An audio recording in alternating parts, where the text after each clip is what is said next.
Olá, sejam todos muito bem-vindos para o Vender, mais um episódio, hoje com um tema ultra moderno, ultra atualizado. A gente vai falar de branding, mas não é só qualquer branding não, é marca como missão, é integrando propósito e diversidade no branding, com um cara que eu conheci num outro podcast e virei fã, sigo nas redes sociais, Raoni Kuzma, aqui na minha frente. Ele é estrategista de marcas da Orolab e, mais um detalhe, boxeador, não é não? Isso eu nunca esqueci. Então se eu fizer uma pergunta errada aqui, bicho, pelo amor de Deus, tudo bem, Raoni? Tudo ótimo, meu amigo, melhor agora. Você é boxeador, não é não? Já fui. Você largou o boxe, bicho? Eu larguei. Um dia eu fiz sparring, acertei uma pessoa, falei, não É sério isso? rolou. Eu pedi desculpa, tomei porrada. Quanto de altura você tem? Eu tenho 1,95. Um cara de 1,95, boxeador, deve dar medo, bicho. Nossa senhora. Deixa eu começar com uma pergunta ultra educada, porque agora eu fiquei com medo. Mas vamos agora falando sério, bicho. O que significa para uma marca ela ter uma missão, um propósito claro? O que é isso? O que significa isso? Olha, eu sou muito fã de falar de proposta de valor. Vamos falar.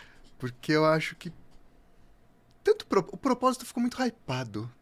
Sabe? Aquela coisa de que parece que todo mundo tem que ter propósito, todo mundo tem que ter uma missão divina. O que a gente precisa ter é direcionamento estratégico, né? Para poder juntar Lé com Cré e oferecer alguma coisa que tenha valor para alguém. Então, acho que a proposta de valor responde muito bem a isso, né? Por mais que tenha ali uma comoditização, eu acho que, do tema. Eu acho que proposta de valor ela é muito importante para a gente ter. Defina o que é uma proposta de valor. É literalmente a proposta de valor que eu tenho. É a minha oferta. O que eu estou ofertando de valor? É simples assim. A coisa começa a ficar complexa quando a gente começa a conectar o valor de quem para quem. Que aí a gente começa, de fato, a ter que entender de gente. Né? Se eu estou te ofertando algo, você vai ver o valor naquilo que eu estou te ofertando e quem vai definir se eu sou inovador, relevante ou qualquer coisa é você, não eu. Então é aí que a coisa começa a ficar complexa. E aí por isso que é tão importante a gente pensar no ambiente do universo da diversidade, porque no final das contas a gente está pensando de gente. A gente está falando de gente, puramente de gente. A gente tem que entender o que está por trás do dado. Né? Quando a gente vai falar, principalmente de estratégia de venda, estando no ambiente de venda, onde tudo agora é ultra tecnológico e a gente esquece do bom arroz com feijão. De entender de gente, de entender o que falta para alguma pessoa e poder, a partir disso, ofertar algo, ter uma proposta de oferta. Então, proposta de valor é isso. E você falou de diversidade, né? E quando a gente fala de diversidade, hoje é um tema bem atual, se fala muito pelas marcas. Você entende que isso é atual e fala-se muito pelas marcas por fatores econômicos ou por fatores mais... eu não sei se o termo é esse, mas verdadeiros, de crença? Você acha que a diversidade entrou na pauta das marcas porque elas acreditam nisso, ou pela grana que elas ganham com isso, ou pelos dois? Entrou pelo desespero. Esse terceiro não tinha basicamente pensado. isso. Se a gente entra hoje numa lógica de diversidade, eu acho que primeiro é legal desmistificar a diversidade, né? Que eu acho que é um tema que está muito... Ele está muito em voga, mas ainda se ilude com a ponta do iceberg, né? Quando a gente fala de diversidade, tudo que não é hétero, branco, de 20 a 30, dono de startup, instagramável, faz parte da diversidade.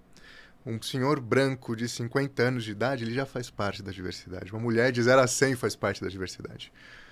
Agora, dentro do que faz parte da diversidade, tem as suas outras camadas. Né? Quando a gente fala de gênero, por exemplo, uma mulher negra nunca é considerada dentro desse processo. Então, você vai nas agendas 2030 das grandes empresas, está lá, 20% das mulheres daqui 5 anos terão que ser líderes. Quais mulheres serão líderes? Então, é muito importante a gente sair da ponta ali do iceberg, desse ambiente onde é um instagramável fofo, né? Para entender que acho que no final das contas a inclusão que tem o seu papel extremamente importante. Quando a gente fala de diversidade, a gente está falando de inclusão.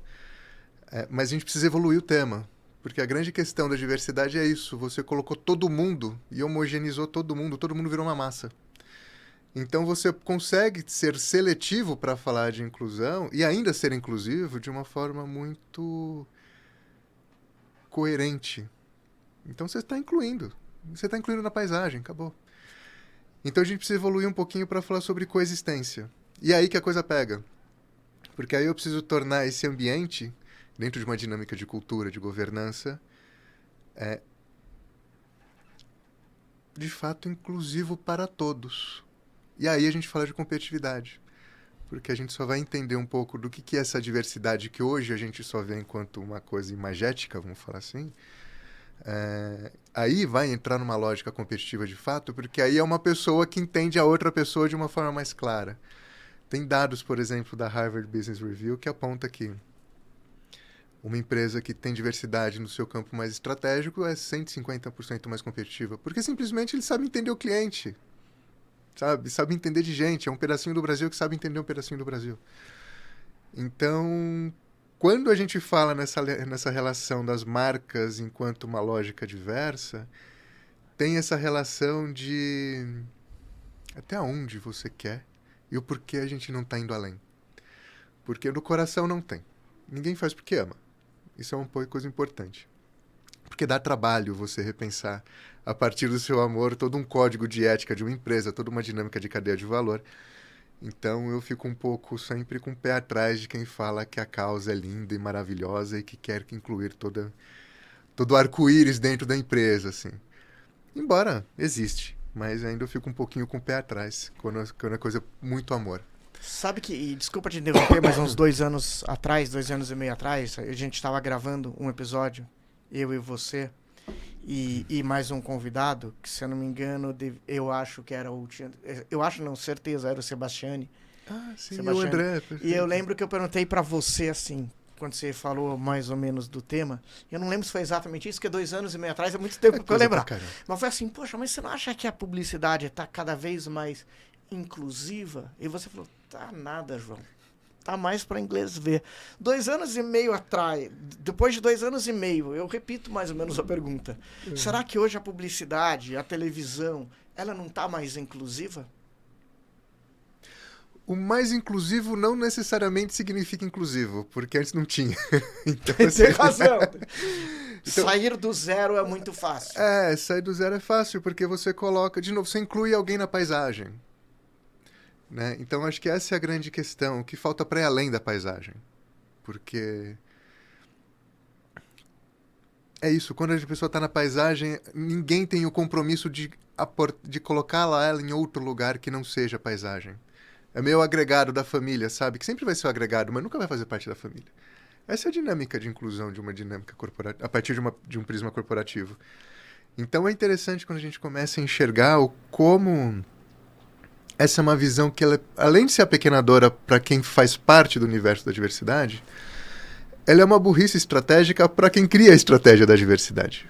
Porque, no final das contas, é isso. Você perde oportunidade de movimentar com o seu público uma oferta de valor que seja assertiva para aquele público. Senão vai ser a pessoa dentro daquele feudo que acha que o Brasil é exatamente a linha que vai da Faria Lima para Santa Cecília e acredita que toda a diversidade do universo está dentro daquele eixo. E aí a gente começa a ter, por exemplo, eu comunico o que para quem?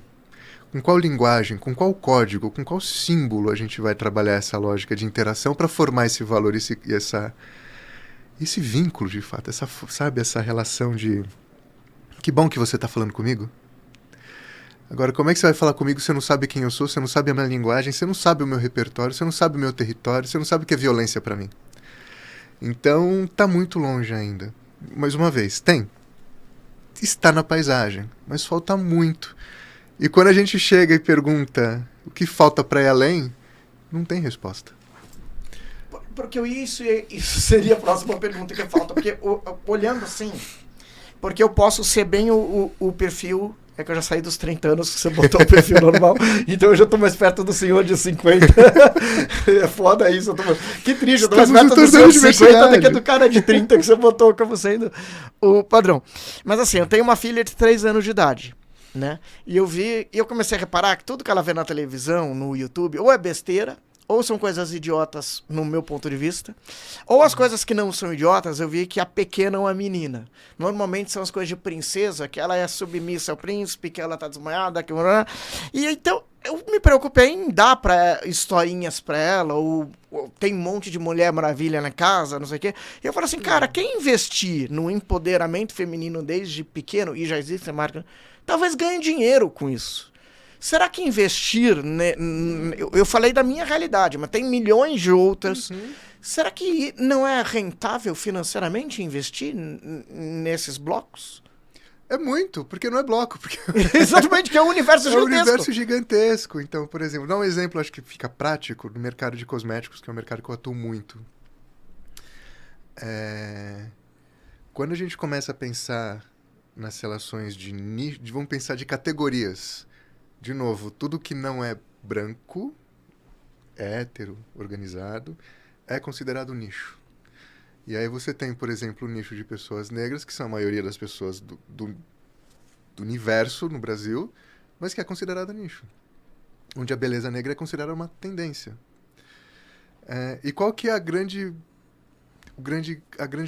complexidade da gente reduzir tudo isso? De novo, não precisa ser amor, mas é uma burrice estratégica, é uma burrice competitiva. Porque qual que é a dinâmica? Inovação é saber pensar. O grande desafio da inovação é pensar bem. O grande desafio da estratégia de marca é pensar bem, da comunicação é pensar bem. Se eu não consigo pensar sobre o que eu vou oferecer, eu não consigo saber o que eu vou fazer.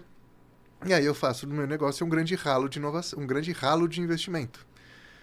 E aí, por exemplo, dá um exemplo que eu acho que vai ficar muito claro isso. Até hoje, um dos grandes problemas que uma pele rica em melanina tem quando a gente fala de proteção solar é que você passa uma proteção solar e você fica com a pele cinza. O problema é ficar com a pele cinza. Qual que foi a solução do mercado? De grandes empresas, cria um protetor solar com cor.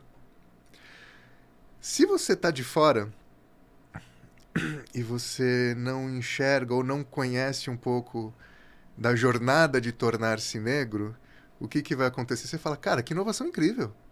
De fato, estamos incluindo. Agora vamos ver quem está do outro lado. Eu demorei 37 anos para me tornar negro. De fato, organizado, assumir, potente. E 39 para olhar para o espelho e falar, cara, eu sou lindo. E 39 anos para gostar da minha pele. É sério que agora, para eu não ter câncer, eu vou ter que incluir uma cor na minha cor? Dentro de uma categoria que, de fato, ela é protetiva. Ela não é de maquiagem. Eu só quero me proteger. Eu não quero colocar uma cor numa cor que demorou tanto para querer se manifestar e agora se manifesta em plenitude. Então, olha que complexidade que é isso. E aí vamos ver nessa relação de inovação. Tem uma marca chamada Negra Rosa, de uma empreendedora fantástica, que por entender essa dor resolveu uma coisa muito simples. Vamos criar protetor solar translúcido. Resolveu o problema. Porque todos os tons da pele negra serão extremamente incluídos, inclusive os outros. Porque o papel do protetor solar é proteger, não é maquiar. Entendeu? Então, só esse ponto demonstra um pouco pra gente do... Quem não vive a dor não sabe o que resolver. E dinâmica de venda é isso. Resolvedores. Exato. E aí entra naquilo que você falou, né? Normalmente quem são os líderes e decisores são realmente homens de 20 a 40, brancos, hétero. Então, para eles terem uma ideia da necessidade do filtro solar, e como eles só vivem nesse mundo, eu me incluo, você acaba não vendo essas possibilidades. Você deu o exemplo da Negra Rosa, é isso? Negra Rosa. Como você disse, uma empreendedora negra, ela descobriu a necessidade porque ela não descobriu, porque ela vive. Então, se as empresas realmente, aí volta no que você já falou, tiverem realmente diversidade, não só no quadro de funcionário, mas na gestão, em quem manda, em quem decide, estrategicamente você vai ficar para trás no mercado muito rápido. Porque os produtos precisam dessas inovações que vai vir da mente das pessoas que vivem o que chamamos de diversidade. Exatamente. E por isso que é uma grande burrice, porque quando a gente começa a pensar o que falta para ir além, você tem tecnologia, você tem estudo, você tem pesquisa, você tem... A ciência é muito racista ainda, mas você tem estudo sobre. Então, dentro de um contexto pouco favorável, já tem solução para ir muito além do que está hoje. Em qualquer mercado. O mercado de cosmética é um mercado que eu vivo muito, então eu sei dizer. Onde se parece que tudo é muito recente. Não é nada recente. Então tem pouquíssimos estudos sobre pele negra, por exemplo. Mas... E aí fica essa relação de uma empresa joga a culpa na pesquisa, mas não pesquisa. O pessoal de matéria-prima joga a culpa na pesquisa e joga a culpa na demanda e, no final das contas, ninguém resolve nada. Pode-se jogar a culpa também de que muita gente, que os negros tiveram muitas vezes menos acesso à educação por causa de poder aquisitivo e que por isso não tem gente qualificada, ou que hoje já não é mais verdade. Desculpas é o que não falta, né? E tudo vira muleta para continuar mantendo uma lógica que ainda se usa, que é a pele normal. Cabelo normal. Que é mais fácil fazer tudo para todas as peles, mesmo entendendo que cada pele tem a sua fisiologia, do que de fato entregar especificidade e uma oferta de valor que resolva uma dor. E aí me diz uma coisa, Raoni, qual você acha que é a responsabilidade, ou quanto de responsabilidade ou obrigação a publicidade, a comunicação tem em reverter esse quadro? Vou dar um exemplo. Claro. Eu vi uma vez numa loja de criança uma menina negra comprando uma bonequinha negra, ela toda feliz, mas era uma opção entre 40 bonecas, talvez brancas, loiras, de olhos azuis, e ela se sentia representada. Mas assim, então, o quanto que ter mais bonecas negras, e aí a responsabilidade das marcas ou da publicidade de trazer negros, o quanto a publicidade, as marcas têm obrigação de investir nisso para ter um futuro mais inclusivo e melhor? Ou você acha que no final, eu sei que eu já sei a resposta porque para mim é meio óbvia, ela não tem obrigação nenhuma?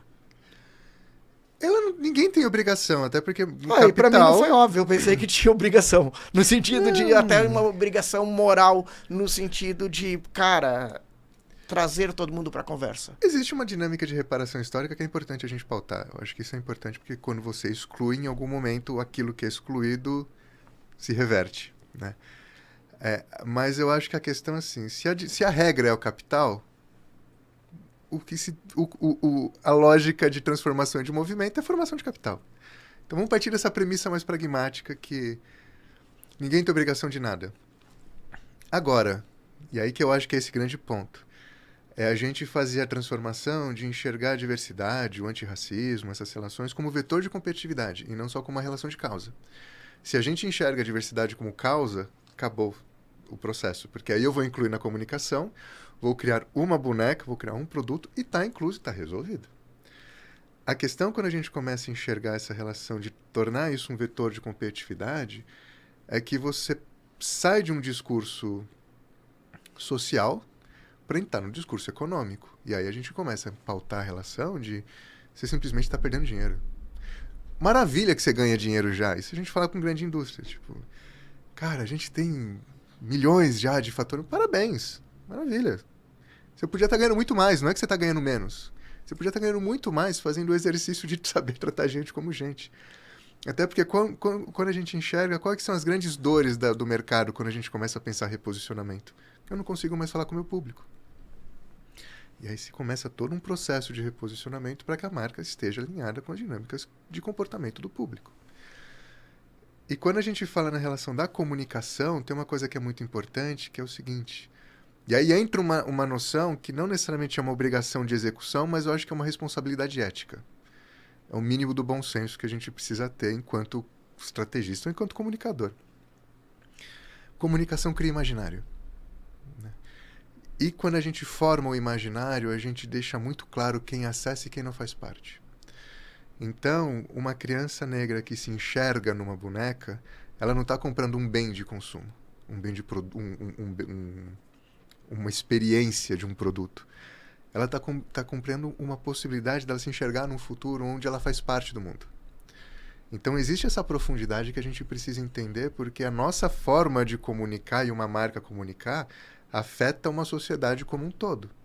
Né? Você tem pesquisas que mostram que 60% da sociedade brasileira, e vamos entender essa camada de 60% dentro de uma lógica de uma amostra não necessariamente inclusiva, mas que de fato aponta que as marcas têm grande efeito na ansiedade atualmente. Por quê? Você nunca está apto a. E você nunca está apto a é exatamente você nunca poder ocupar um espaço que está ali. Então, se você não se enxerga, você não faz parte desse contexto. Se você não faz parte do contexto, você não faz parte do mundo que está te oferecendo algum tipo de experiência. Então, a comunicação ela vai muito além de simplesmente colocar gente preta, gente trans, gente gorda, gente careca numa mesma imagem do lado de uma Mariana Rui Barbosa, do lado de uma Gisele Bündchen, ou de um lado de um The Rock, por exemplo. Não é diversidade isso. Diversidade é a realidade de quem aqui. Isso é diversidade, né? Então é tirar um pouco desse imaginário, dessa distância que existe entre o ser humano e enxergar que quando a gente cria uma imagem, a gente está criando significado. E esse significado tem um efeito direto na vida e no futuro de muita gente. Então é muito dentro desse contexto que a gente precisa tomar muito cuidado enquanto comunicólogos, vamos falar assim. E quanto você acha que as marcas estão preparadas para essa conversa hoje, Rony? Existe, acompanhando e muitas vezes sendo contratado para, eu percebo que existe uma vontade, não necessariamente genuína, e acho que a genuinidade, acho que a gente não precisa nem chegar nesse nível de discussão. Mas ela afeta a intencionalidade de um projeto. Então, quando a gente vai falar sobre a profundidade desse contexto de signos, de símbolos, de não simplesmente envelopar uma coisa que antes era branca e colocar um marrom, por exemplo, e falar que agora estamos todos inclusivos, existe um grande problema que é comportamento mudar comportamento não, vamos dizer assim, ter uma visão, ter uma ideia não é ter noção da realidade. Então a gente tem muito ainda uma lógica de querer ser mais inclusivo na comunicação por uma dinâmica de imagem de marca e reputação, porque isso pega muito mal quando existem crises internas orientadas por uma lógica de racismo.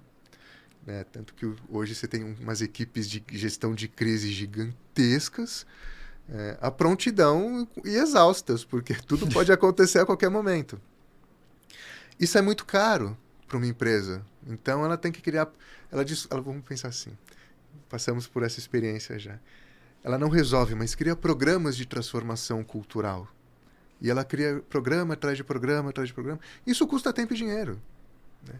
Ao invés de resolver de fato o problema. Então, quando a gente pensa nessa lógica da maturidade para ouvir, que é uma arte já ouvir, né? Da maturidade para ouvir e executar, baixa.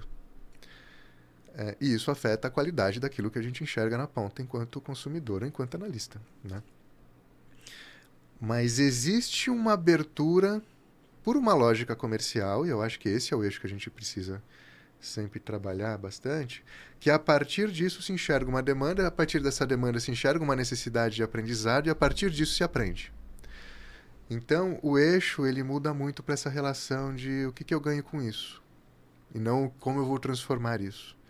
E se essa é a regra do jogo, a gente entra nesse eixo. Mas nível de maturidade de fato para ser é muito baixo. Você estava até comentando assim que o nível de maturidade é baixo, até por isso te contratam, né? O que você faz na prática? Como você ajuda essas empresas? Claro. Eu sou especializado em DNA de marca.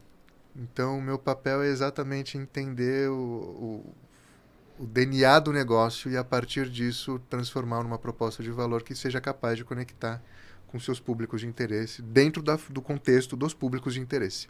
Isso por si só já é um grande desafio. E dentro desse processo, principalmente no ambiente estratégico, onde a gente precisa entender muito de gente e conteúdos que vão para além do dado, porque se a gente lê um livro de tendência ou se a gente pega simplesmente um relatório de Big Data, você fala, que lindo.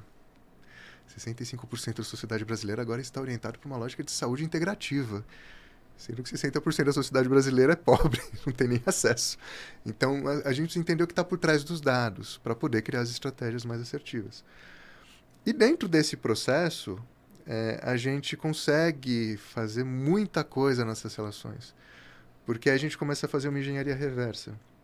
Se eu entendo do que falta para o meu público dentro do contexto do público, eu sei exatamente que tipo de estratégia de comunicação, de marketing ou de venda a gente precisa para acessar esse público da forma mais adequada. compreendendo de canal a dinâmica de trade marketing, por exemplo.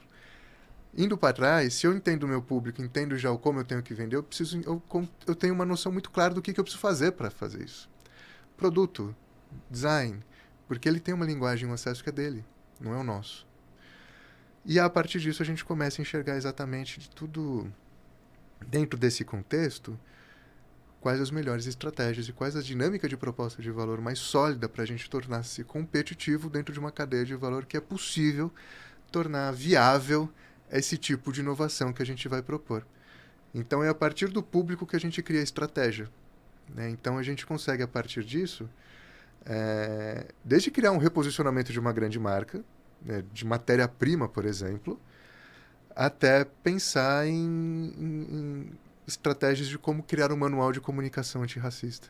Ou, por exemplo, estratégias de execução de fato, de como criar um glossário de pele negra para pensar produto, ou para pensar comunicação, ou para pensar venda. Então, tudo que está relacionado entre a estratégia e a experiência do consumidor na ponta é algo que faz parte do nosso processo. Então, a gente consegue abranger um universo bastante amplo ali de solução. Diz uma coisa, logo no começo do nosso bate-papo, você falou uma coisa que foi muito legal. Você falou assim, pô, quando a gente fala de diversidade, não sei se eu vou replicar como você falou. Às vezes é só a paisagem ali na propaganda ou na novela ou não sei o quê. A gente tem que, além disso, tem que ir pro inclusão. Foi mais ou menos isso que você falou? Para coexistência. Para coexistência. Perfeito. Vamos falar de... Qual a diferença de inclusão e coexistência? Inclusão, deixa eu chutar para ver se eu entendi. Inclusão é colocar a pessoa ali. Coexistência é realmente fazer ela viver e vivermos juntos. É isso? Exatamente isso.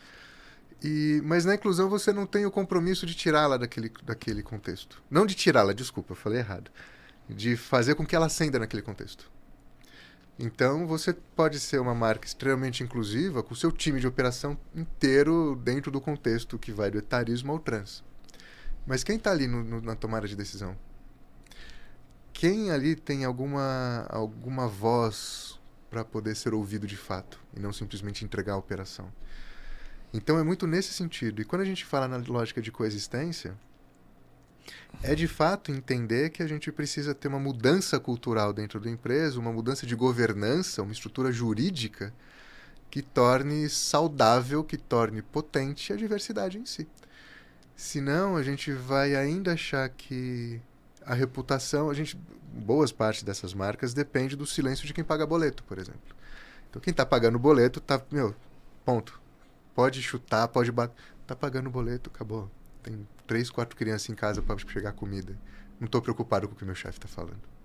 Me afeta muito, mas eu tenho 3 crianças para colocar comida em casa. Então, quando a gente fala da inclusão, a gente ainda está muito nesse silêncio de quem paga o boleto, então fica uma imagem muito bonita. Que aí você vai fazer os relatórios daquelas grandes empresas, dos melhores lugares para trabalhar, não necessariamente a realidade, né? Isso é um ponto muito importante, porque quem está lá está a fim de estar lá. E não está a fim de estar lá por causa do propósito ou da missão do negócio. Está lá porque existe uma vida a ser paga, né? E quando a gente fala de coexistência, é exatamente essa relação de tornar esse ambiente seguro para que a diversidade possa ser potente e não só silenciosa. E quando é potente, é exatamente o que afeta a dinâmica de venda, afeta a dinâmica de comunicação, onde quem vive a diversidade vai falar para um país que é diverso as dinâmicas de interação que são adequadas para aquele tipo de perfil de público, ou para aquele tipo de canal de venda, ou para aquele tipo de território. Né? A gente não vende mais tudo para tudo. O mercado de massa ele já é dominado pelas grandes multinacionais. Não tem espaço para competir quando a gente pensa numa pequena ou numa média indústria. Então a gente precisa entender de Brasil. Né? Mas não no viés negando o Brasil porque a gente quer ser europeu, como muito acontece. É de fato enxergar o Brasil profundo. O Brasil, a partir de quem faz parte desse contexto que sai da Faria Lima para Santa Cecília, que é onde o negócio acontece de fato. Então é muito legal esse processo, porque quando a gente trabalha nesse processo de coexistência, eu preciso mudar a dinâmica de governança da empresa. Eu preciso ter um canal de denúncia letrado, para a gente não ver como a gente já viu algumas vezes, a pessoa foi fazer uma denúncia, a pessoa que estava responsável ali pela ouvidoria não soube lidar com a denúncia, o ambiente jurídico tornou totalmente subjetivo um racismo explícito, A pessoa que fez o racismo explícito subiu de cargo e a pessoa que foi vítima de um racismo foi demitida. Porque estava querendo ali, de certa forma, ofender o contexto da marca, que era tão inclusiva. Então, na relação de coexistência, é exatamente tornar o ambiente seguro para que essa diversidade seja potente. Porque o que é interessante disso? Vou falar de pessoas pretas que eu acho que é onde eu fico mais próximo dentro dessa relação da diversidade, que é extremamente ampla. Para a gente ser um profissional considerado mediano, a gente tem que ser excelente, por causa dessas barreiras culturais que existem. Se a gente é excelente, é porque a gente já virou excepcional. E se a gente tem espaço de fala ou de escuta ou de transformação, se a gente é ouvido por um tomador de decisão, é porque de fato a coisa foi muito além do padrão. Ao mesmo tempo, a gente ainda é um profissional mediano no mercado, independente da nossa competência. E o que isso... Por que dessa relação da coexistência? Porque você coloca um cara que sabe ser criativo sem recurso, e é o cara que pega MacGyver, sabe? O que pega um chiclete, um negócio, faz uma bomba porque ali é o que precisa. E é o dia a dia de um criativo que não tem recurso. Coloca recurso na mão desse cara. O cara voa. E quem tá do lado, o cara voa junto. Porque é fácil ser bom com dinheiro, meu. É muito fácil ser um bom vendedor com processos e projetos e estruturas. É muito fácil ser inovador com um laboratório com budget. Cria uma inovação sem. Então, é esse nível de competitividade que se perde quando só inclui a paisagem. Só que para deixar de incluir na paisagem e poder ascender, a gente precisa ter um ambiente saudável para que a diversidade possa ser diversa dentro da sua própria diversidade, para que a gente possa manifestar singularidades da forma que ela deve se manifesta. Você fala bonito, Rony. Obrigado. Eu acho que você usa os termos, as colocações, a lógica. Diz uma coisa, você vê alguns exemplos reais de empresas ou de marcas que você vê e fala, pô, isso é verdade. Ela comunica isso e é verdade, não é só mercadológico. Você conhece exemplos? Ou que você acredite, que você olha e fala, pô, isso daí é verdadeiro. Tem alguns exemplos. Alguns eu não posso citar, infelizmente, porque eu tô com o NDA ali. Tipo, que até o meu neto eu não posso citar o nome da empresa. Mas tem algumas que fazem que eu acho interessante, que é principalmente quando a gente entra ali em mercados de... Madux. Madux, que é uma indústria da área de higienização industrial. O time inteiro dela é diverso. Isso é fantástico. A ponto deles nem enxergarem isso como diversidade, a ponto de enxergar no dia a dia, coexiste. Existem ações em empresas fantásticas como Coty, Unilever, sabe, que movimentam, começam ali a fazer um trabalho com uma intencionalidade muito legal. Ainda início, mas uma intencionalidade já demonstrando que tem um caminho muito bacana. Então tem caminhos, tem empresas fazendo, tem movimentos acontecendo, mas muito mais por uma pressão do consumidor do que por uma dinâmica interna.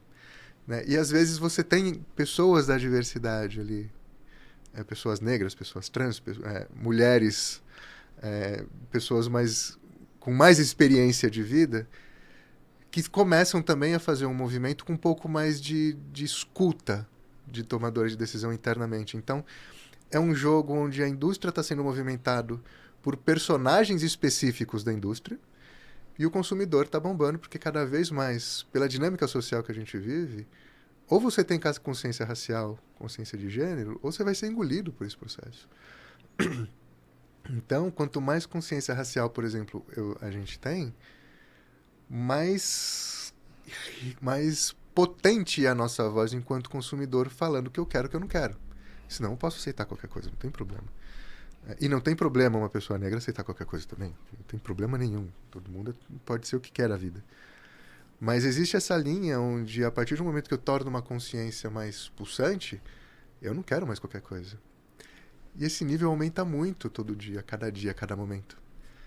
Então, o que acontece? O consumidor forçando o mercado a se tornar... As marcas, né, se tornarem mais inclusivas ou mais coexistentes, ou simplesmente aprendendo a lidar com gente.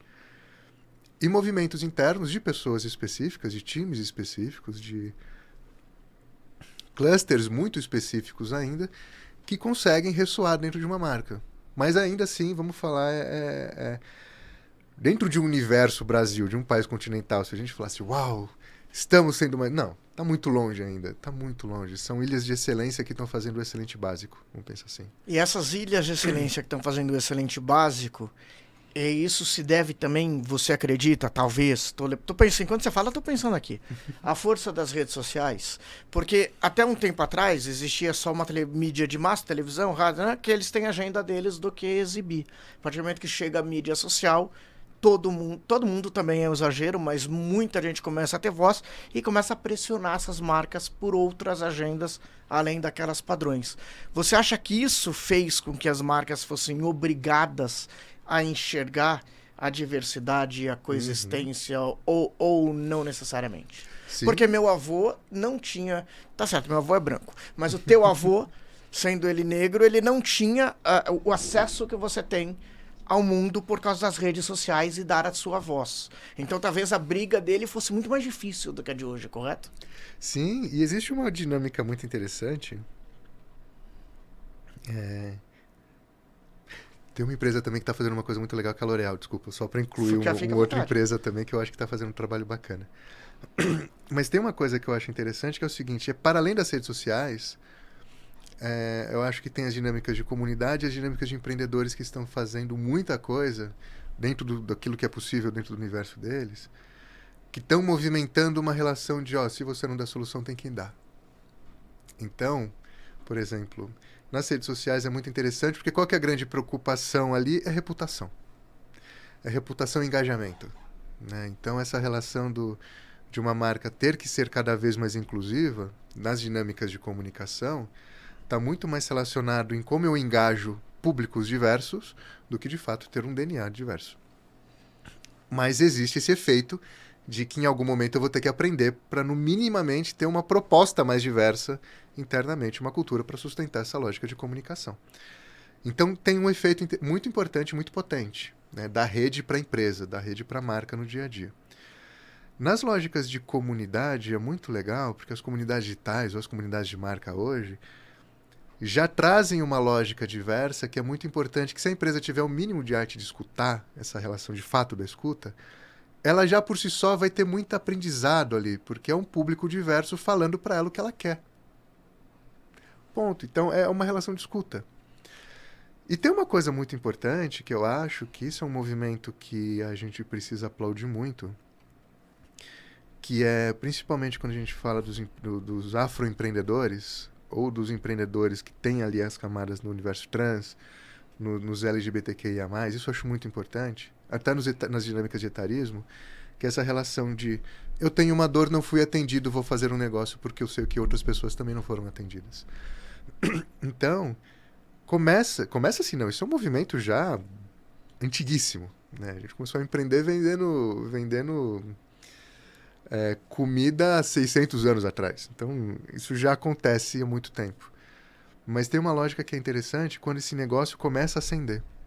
Então, marcas, por exemplo, como Negra Vaidosa, Negra Rosa, marcas que trabalham ali essa relação de uma Makeda, Tons de Preta, isso nasce de uma dor, não nasce de um desejo. Né? E desta dor se consolidou um negócio que começa a crescer. E aí o que a indústria tem que fazer? Ou ela compra, ou ela faz igual, ou ela faz melhor. Então, essa lógica dos empreendedores dos empreendedores de pequeno porte, vamos falar assim, que tem negócios que nascem dessas dores e que sabe o que resolver porque sofreu a dor na ponta, e tem uma assertividade de comunicação absurda, tem uma assertividade de relevância, de experiência de produto muito grande, é aquela coisa, eles estão movimentando um mercado numa lógica onde ou as grandes se adequam, ou se fazem melhor, ou se compra. Porque ali está resolvendo muita coisa. E já tem referência. E se tem referência, para que eu vou estar num outro lugar para comprar uma coisa que eu sei que talvez não seja legal, se eu já tenho a referência aqui? Raoni, a gente tem um quadro aqui que é o Essa Marcou, que é quando eu peço para o convidado contar uma história ligada ao tema que a gente está batendo aqui no podcast, que tenha marcado ele. seja no brand, né? Você tem alguma história que tenha te marcado? Putz, meu, eu tenho muitas histórias, Então, pera cara. aí, roda a vinheta aí.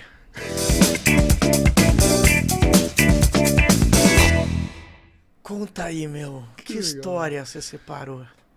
Cara, eu tenho... Posso contar duas muito Conta, rápidas? conta, vamos lá, no teu tempo. Porque elas mudaram minha vida de um jeito muito legal, assim. Uma foi quando... Foi em 2011, se eu não me engano. Quando comecei a enxergar o valor do DNA da marca, de proposta de valor, essa relação da estratégia. Eu comecei a empreender... Eu vim de família de empreendedores, né? Então, para mim, empreender foi uma coisa muito fluida, mas muito distante da execução de quem empreende na prática, né? Porque tá tudo pronto lá, você só vê o desafio do dia a dia. E aí eu lembro até hoje que eu eu assumi uma das empresas da família, comprei um livro chamado Manual de Negócios Sustentáveis do Roberto Esmeraldi, li e falei, pronto, eu tenho um manual, eu sei exatamente o que fazer. Criei um projeto chamado Fórum Cadeia Produtiva Sustentável, isso em 2011, bastante tempo já, nem se falava tanto disso. Fui para Brasília e falei, cara, eu vou juntar todo mundo que tem alguma relação com esse tema, vou colocar na mesa e a gente vai resolver o problema do Brasil que está relacionado à dinâmica de meio ambiente. Cheguei lá todo pomposo, comecei a ter muita conversa com frentes parlamentares, com a área ali do Congresso, muitas conversas mesmo, com ministérios e tal, e aí eu fui crescendo nessa lógica de, cara, tô voando. E aí eu lembro até hoje que eu cheguei num consultor do Ministério da Agropecuária. Você não era nascida ainda, eu acho, os agroboy. E ele olhou pra mim, eu contei a história todo pomposo. Ele falou, cara, muito legal. Mas e daí? Eu falei, como e daí? Ele pegou um papel, pegou uma caneta, eu vou te contar como o que você tá fazendo não vai resolver absolutamente nada. Enquanto eu tava xingando a mãe dele na cabeça, ele tava criando um fluxo da tomada de decisão exatamente do tipo... E depois que eu parei de xingar a mãe dele na cabeça e eu fui ver o que ele tava falando, ele falou, por isso que não vai dar certo. Porque quem precisa decidir, se você quer decidir alguma coisa, quem tem que decidir, você nunca vai acessar. O que você pode fazer é colocar todo mundo na mesa como todo mundo faz, tira a foto, sai bonito na fita e tudo continua como continua. E aí eu entendi o valor do Idaí. Então, sempre nos projetos que a gente faz até hoje, o nosso grande obstáculo é tirar o Idaí. Porque tudo pode acontecer. Quando você chega no Idaí, você não tem resposta. Tipo, se alguém fala, e daí que você está me oferecendo isso? Você fala, acabou o processo. Acabou o engajamento, acabou a interação. Então, hoje o nosso foco é tirar o Idaí da frente, né? E teve uma experiência que me... E essa eu falo rapidinho. De fato, me estimulou muito a criar a dinâmica, uma plataforma que eu tenho chamada Beleza Antirracista, que é exatamente para a gente falar dessa troca, de enxergar o antirracismo como vetor de competitividade, que foi numa grande empresa que a gente foi trabalhar aos poucos. Era um programa lindo. Depois a gente foi entendendo que o programa lindo era para solucionar um ruído, uma crise interna causada por uma dinâmica de racismo. E a gente foi entendendo aos poucos que era uma lógica que estava muito numa relação de como a empresa entende o racismo como algo subjetivo e que algo não seria e nada aconteceria a partir disso, porque se é subjetivo, é subjetivo. E como toda a dinâmica de governança, toda a dinâmica das lideranças estavam tão distante desse universo que nada aconteceria. Seja por governança numa lógica jurídica, numa lógica onde simplesmente eu vou denunciar algo, seja como algo de fato, vamos resolver? Então, se cria programa e nada acontece de fato. E uma fala de um cara muito legal que a gente estava entrevistando lá, ele falou, cara, a gente não conhece o nosso público. E é uma dessas empresas gigantescas. A gente não conhece o nosso público. O que a gente conhece? A nossa vendedora. O que a nossa vendedora faz? Ela conhece o público, mas a nossa vendedora não acessa a gente. Então a gente perde muito... Estamos numa crise violenta porque a gente não sabe para quem vender. Então a gente cria comunicação para um eixo de mundo e a gente vende para um outro eixo de mundo. A nossa sorte é que a gente tem muita vendedora. Então se uma vende com produto, a gente já tem um faturamento gigantesco. E aí eu comecei a de fato enxergar que não dava para a gente falar na relação de diversidade numa forma mais conceitual ou romântica dentro das dinâmicas de SG, ou dentro das dinâmicas de cultura, ou dentro das dinâmicas de RH. Precisava trabalhar diretamente com os tomadores de decisão. Mas para trabalhar com os tomadores de decisão, precisava mudar o eixo. Não é você tem uma responsabilidade histórica social. É uma relação de você vai precisar... Você pode ganhar muito dinheiro com isso. Me escuta. Então, essa experiência para mim foi marcante e mudou toda a minha trajetória ali enquanto estrategista mesmo. E aí eu já vou direto pro outro quadro, então, que é...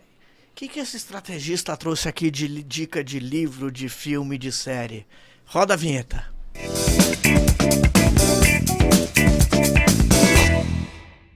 E aí, Raoni, o que você indica pra gente? Eu vou indicar um livro, gente, que pra mim foi um livro muito marcante na minha história, que é esse livro maravilhoso do Roberto Gambini, que é o Espelho Índio, que foi num momento, eu li num momento onde eu comecei a entender a necessidade de entender de gente, mas entender de gente no contexto do Brasil, né? Dar especificidades a uma cultura. E esse livro para mim foi muito marcante, que foi eu estava estudando psicologia analítica quando li esse livro. E ele conta muito sobre como os colonizadores, e depois vieram com o nome, né, fofo de jesuítas, com toda uma lógica ali de religiosidade, mataram a alma brasileira. Porque a família tradicional brasileira é um casal de índio, não é um casal de fazendeiros, coisas do tipo.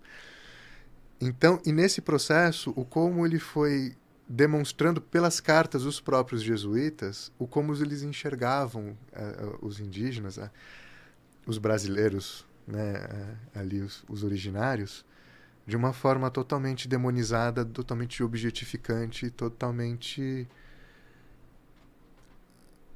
não humana. E eu, nesse momento, eu também estava lendo um livro do Jung, que mostra muito nessa relação das relações que chamava Resposta a Jó. E ele falava muito dessa relação de como a necessidade que Jeová teve de descer enquanto Jesus para sofrer a dor do mundo, para entender que mundo é esse, dentro de uma visão psicanalítica. E aí foi muito interessante, porque depois você começa a analisar hoje, a partir de um prisma como esse, você começa a ver que muito pouco mudou. Tem políticas sociais, tem tudo, tem, mas não mudou tanto assim. Então esse livro para mim foi muito importante, até para pensar nessa relação de como eu penso uma estratégia, porque eu preciso pensar de fato por uma realidade, onde aquelas pessoas estão inseridas. E não simplesmente pensar uma estratégia achando que todo mundo tem acesso à internet. Todo mundo é digital, todo mundo fala inglês, todo mundo adora startup. Tem gente que só quer comer, ponto. Então, crie uma estratégia de valor para quem só quer comer. Tem gente que quer andar de iate, então cria estratégia para quem vai querer andar de iate. Mas nunca se esqueça da humanidade que está ali nesse processo. Então esse livro é muito legal, porque até como professor eu indicaria muito, tá? Porque eu acho que quanto estrategista, principalmente quem trabalha com branding, essas coisas, a gente fica tão viciado em estar aprimorado cada vez mais no universo de branding, que a gente esquece a função do branding. Quer fazer a ponte com o público. Então a gente precisa ter essas relações de quebrar um pouco essa relação de ficar sempre muito estudando brand, estudando design thinking, estudando métodos, estudando agile, coisas do tipo, e estudar psicologia, estudar humanidades, para saber exatamente a gente está fazendo o que para quem. Raoni, você como professor, você deu uma aula aqui. Eu acho você um cara sensacional. Segunda vez que eu bato um papo assim com você. A primeira foi muito legal, aprendi muito hoje de novo. Queria te agradecer demais estar aqui e pedir para você deixar um recado pro pessoal. Que recado você deixaria olhando para nossa câmera aqui? Meu? Claro, nossa, primeiro que legal. Gente, a gente precisa desmistificar um pouco branding, comunicação, inovação, e a gente precisa enxergar que o grande desafio de tudo é saber pensar. Só para saber pensar dá trabalho. Né? E a gente precisa entender que o resto, a gente compra, a gente aluga, a gente troca, a tecnologia se acha. E só que para saber pensar bem, a gente precisa saber de fato enxergar outros imaginários para além do nosso umbigo. Então é muito importante a gente ter uma relação com pessoas reais e entender que o que a gente está ofertando são de fato para o que falta de pessoas reais, dentro de contextos que são muito específicos. E provavelmente não é o nosso. E com isso, gente, eu acho uma coisa muito importante que é não se iluda com dado. Né? É muito fofo a gente ver... Eu digo isso como pesquisador também, tá? É muito fofo a gente ver dados e falar que tendência... Tem gente, você vê um book de tendência, é a coisa mais linda do mundo. Tendência não condiz com a realidade. O que condiz com a realidade é a realidade de fato, é o fato. Então a gente precisa aprender a olhar o fato. Senão a gente vai ter um mercado que hoje, pelo menos como eu enxergo, o universo do brand, entregando coisas cada vez mais superficiais, esteticamente incríveis, mas com um valor muito vazio para falar do que falta de fato. E se a gente está lidando com o que falta, a gente precisa entender de gente. Para entender de gente, a gente precisa tirar a bunda da cadeira e entender de gente de fato. Então, esse é o recado. Obrigado, Raoni. Fechou com chave de ouro. Agradeço. E a vocês, até a próxima semana com mais um episódio do Vender, Vender, Vender. Valeu!